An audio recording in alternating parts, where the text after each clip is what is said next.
ফের বোলপুর শহরে চুরি ঘিরে চাঞ্চল্য। এবার বোলপুর থানার কাশিমবাজার এলাকায় এক কৃষি অধিকর্তার বাড়ি থেকে প্রায় ৮ ভরি সোনা সহ ৪০,০০০ টাকা নগদ চুরি করে নিয়ে গেল চোরের দল। ঘটনার তদন্তে বোলপুর থানার পুলিশ।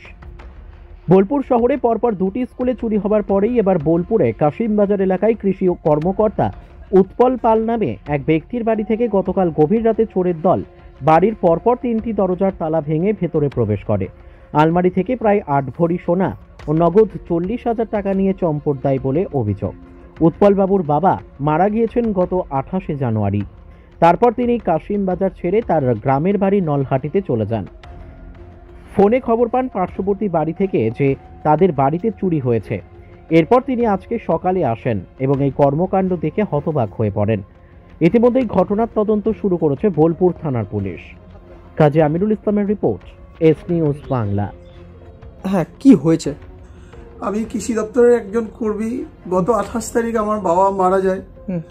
তারপরে আমি হঠাৎ করে এটা যন্ত্রণার মধ্যে দিয়ে আমি বাড়ি গেছি। তারপরে এই গত রাত্রে এই সব কাণ্ড ঘটে গেছে। আমার বাড়ির সব কিছু চুরি হয়ে গেছে।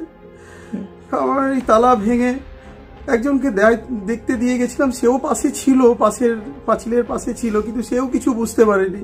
সব কিছু একদম চলে গেল আমার। মানে কবে থেকে ছিলেন না ওই বাড়ি? আমি ২৮ জানুয়ারি আমি বাড়ি গেছি। আমার বাবা মারা গেছিল ওই দিনে। তারপর থেকে এই পর্যন্ত আমি বাড়িতে ছিলাম না। এই সুযোগটাই এরা কাজে লাগিয়েছে।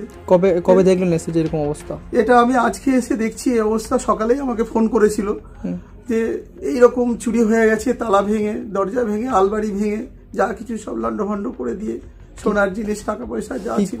কত ভরি সোনা ছিল? আমার ৭-৮ ভরি সোনা ছিল এবং ৩৫-৪০,০০০ টাকা মতো ক্যাশ ছিল। সেটা আমার চলে গেছে একদম। আর কি কি গেছে? আর অন্যান্য জিনিস, বড় জিনিস কিছু হাত দেয়নি। দেখলাম কাগজপত্র এবং ফ্রিজ, এসি, আপনার সাইকেল, আপনার টিভি, এগুলো কোনো কিছুতে হাত দেয়নি, কিন্তু ওই সোনা এবং টাকাটা নিয়ে চলে গেছে। পুলিশকে জানিয়েছেন? পুলিশকে ইনফর্ম করেছি, প্রাইমারি ইনভেস্টিগেশন করে গেছে। আবারও আমরা আসার পরে আবার ইনফর্ম করেছিলাম, ওনারা আসছেন আবার। আপনার নাম?